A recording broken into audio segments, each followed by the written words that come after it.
আল্লাহর কাছে সবচেয়ে প্রিয় আমল, আল্লাহর কাছে সবচেয়ে পছন্দনীয় কাজ, সবচেয়ে আল্লাহর ভালোবাসার কাজ বান্দার, সেই কাজ, যেই ভালো কাজ, যেই ইবাদত, যে আমল বান্দা নিয়মিত করে, পরিমাণে সেটা অল্প হলেও হোক, পরিমাণে অল্প কিন্তু করে নিয়মিত, আল্লাহর কাছে আমলটা বেশি প্রিয় সেই আমলের তুলনায় যে আমল একসাথে অনেক করা হয় কিন্তু পরে আর করার কোনো খবর নেই।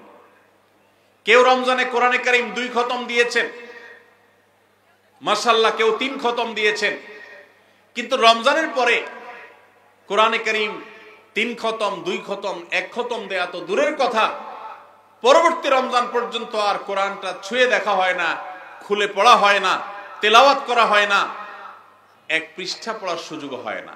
তাহলে এই 3 খতম 2 খতমের চাইতে রমজানে কেউ যদি 1 খতম কোরআন দেন অথবা তার চাইতে কমও কোরআন তেলাওয়াত করেন, কিন্তু রমজানের পরে সেই কোরআন দিনে হয়তো 2-5 পারা পড়তে পারেন না, কিন্তু 1 পৃষ্ঠা হইলেও পড়েন, 2 পৃষ্ঠা হইলেও পড়েন, তার দৈনন্দিন রুটিনের মধ্যে কোরআন তেলাওয়াত থাকেই থাকে। আল্লাহর কাছে ওই 3 খতম দেওয়া কোরআন তেলাওয়াতকারীর চাইতে মাত্র 10 পারা কোরআন তেলাওয়াত করেছেন যিনি রমজানে, কিন্তু রমজানের পরেও সেটাকে ধরে রেখেছেন, পরিমাণে অল্প হলেও আল্লাহর কাছে এই দ্বিতীয় ব্যক্তি অনেক বেশি শ্রেয় এবং প্রিয়। প্রিয় ভাইরা আমার, রমজানে আপনি অনেক দান দক্ষিণা করলেন, রমজানের পরে আর খবর নাই, আল্লাহর কাছে এটার চাইতে বেশি প্রিয় রমজানে তৌফিক অনুযায়ী দান সাদেকা করেছেন, রমজানের পরেও আপনি দান সাদেকা অল্প অল্প হলেও ধরে রাখার চেষ্টা করেছেন। আল্লাহ আমাদের সবাইকে রমজানে যে সমস্ত নেকামলগুলো আমরা করতে পেরেছি, রমজান শেষ হওয়ার সাথে সাথে সেগুলো বন্ধ না করে বরং সেই আমলের ধারাবাহিকতাকে আল্লাহ আমাদেরকে ধরে রাখার তৌফিক দান করুন। ভাইরা আমার, আমরা কি রমজান মাসকে পুজো করেছি নাকি আল্লাহর ইবাদত করেছি? ইবাদত কি আল্লাহকে করেছেন না রমজান মাসকে করেছেন? আল্লাহকে করেছেন। যদি রমজান মাসকে কেউ ইবাদত করে, রমজান মাসকে যদি কেউ পুজো করে, তাহলে তার এখন আর ইবাদত করার দরকার নাই, কারণ রমজান শেষ হয়ে গেছে। আর যদি কেউ ইবাদত করে আল্লাহকে, তাহলে যে আল্লাহ রমজানে ইবাদতের নির্দেশ দিয়েছেন, সে আল্লাহর নির্দেশ রমজানের পরেও ইবাদতের জন্য আছে না নাই? আল্লাহ বলেছেন, ওয়াবুদু রাব্বাকা হাত্তা ইয়াতিয়াকাল ইয়াকিন। তোমার রবের ইবাদত শুধু রমজানে নয়, রমজান ইবাদতের মৌসুম হিসাবে ইবাদত বেশি হতে পারে, কিন্তু রমজানের ইবাদতের ধারা মৃত্যু আসার আগ পর্যন্ত তোমাকে ধরে রাখতে হবে, তবেই আল্লাহর কাছে সাকসেস হওয়া যাবে, তবেই আল্লাহর কাছে সফল হওয়া যাবে, সার্থক হওয়া যাবে। আমাদের এই জীবন সাধনা, আমাদের তাকওয়ার সাধনা, আমাদের সিয়াম সাধনা, আমাদের রমজানের ইবাদত বন্দেগী আল্লাহর কাছে কবুল হবে। আল্লাহ আমাদের সবাইকে রমজানের আমলগুলোকে রমজানের পরেও পরিমাণে অল্প অল্প হলেও ধরে রাখার তৌফিক দান করুন। সবাই চেষ্টা করব তো ইনশাআল্লাহ। রমজান মাস আমাদের থেকে বিদায় নিয়ে গেছে। রমজান মাস বিদায়ের সাথে সাথে আমাদের সমাজের বহু মানুষ আছে যাদের ইবাদত বন্দেগীও বিদায় হয়ে গেছে।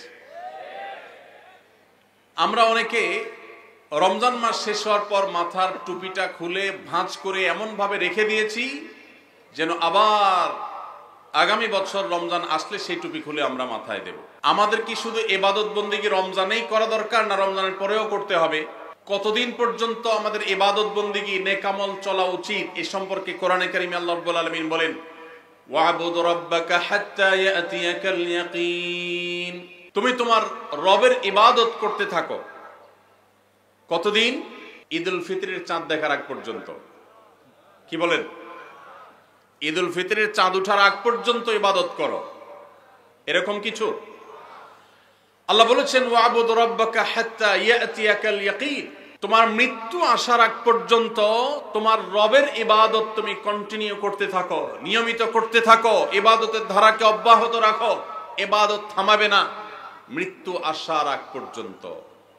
ইবাদত কতদিন চলবে? মৃত্যু আসার আগ পর্যন্ত।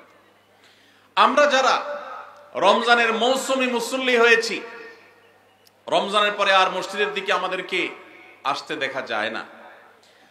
আমরা যারা রমজানের দান সাদেকা করেছি, রমজানের পরে আর আমাদের দান সাদেকা করতে দেখা যায় না।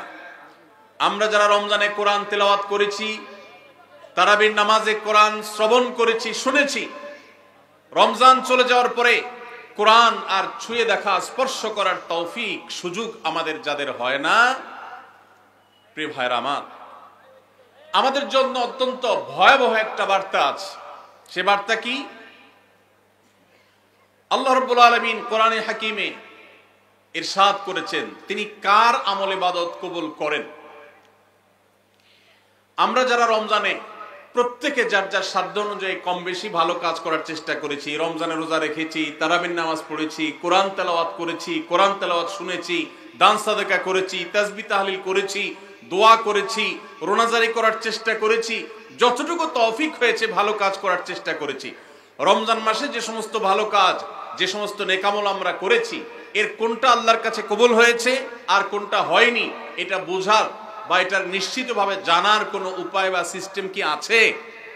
নাই। কিন্তু কোরআনে কারীমের একটি আয়াত থেকে আমরা ধারণা নিতে পারি কাদের আমল ইবাদত আল্লাহর কাছে কবুল হয়েছে। আল্লাহ রাব্বুল আলামিন ইরশাদ করেছেন, ইন্নামা ইয়াতাকাব্বালুল্লাহু মিনাল মুত্তাকিন। আল্লাহ রাব্বুল আলামিন মুত্তাকিদের, আল্লাহ ভীরুদের, যাদের মধ্যে আল্লাহ ভীরুতা অর্জন হয়েছে, যাদের মধ্যে আল্লাহর ভয়ের চেতনা জাগ্রত হয়েছে, সেই চেতনা থেকে যারা আল্লাহর আদেশ নিষেধ অনুযায়ী নিজেকে পরিচালিত করে, তাকওয়া চর্চা করে, মুত্তাকিদের কাতারে যারা নিজেদেরকে শামিল করতে পারে, আল্লাহ রাব্বুল আলামিন বলেছেন আল্লাহ তাআলা তাদেরটাই কবুল করেন।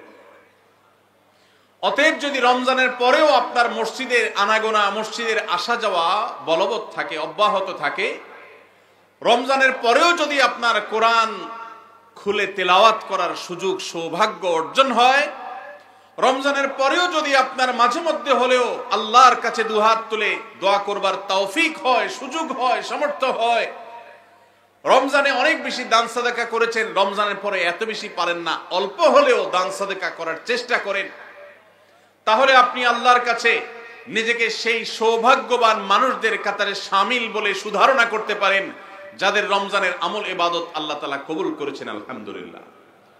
প্রিয় ভাইরা, আমাদের আমল ইবাদত কবুল হয়েছে কিনা এটা বুঝার সবচেয়ে বড় মাধ্যম হলো এটি, রমজানের পরেও যদি আমি রমজানের আমল ইবাদতের ধারাকে ধরে রাখতে পারি, অব্যাহত রাখতে পারি, সে আমলগুলো পরিমাণে ভলিউমে সেরকম করতে না পারলেও অল্প অল্প করে হলেও যদি রমজানের পরে সেগুলোকে আমরা ধরে রাখতে পারি, এখনো মসজিদে যাওয়া আসা থাকে, কোরআনের সাথে সম্পর্ক থাকে, অন্যান্য নেকামলগুলো যদি অল্প অল্প করেও করতে পারি, তাহলে এর মানে হলো এটা আলামত আল্লাহ তাআলা আমার রমজানের ইবাদত কবুল করেছেন, আমাকে মুত্তাকিদের কাতারে শামিল করেছেন।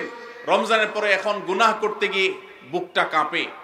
আল্লাহ দেখেন যে আল্লাহর ভয়ে রমজানে হারাম থেকে বেঁচে থাকার চেষ্টা করেছি, সে আল্লাহর ভয় এখনো বেঁচে থাকার চেষ্টা করি, হয়তো ততটা পারি না কিন্তু চেষ্টাটা করি, এটুকু যদি করতে পারি তাহলে এটা একটা আলামত, এটা একটা ইন্ডিকেটর যে আল্লাহ তাআলা আমাদের রমজানের আমল ইবাদত কবুল করেছেন। আল্লাহ আমাদের সবাইকে সেরকম সৌভাগ্যবান মানুষের কাতারে শামিল হওয়ার তৌফিক দান করুন। আস-সুন্নাহ ফাউন্ডেশন, উম্মার স্বার্থে সুন্নাহর সাথে।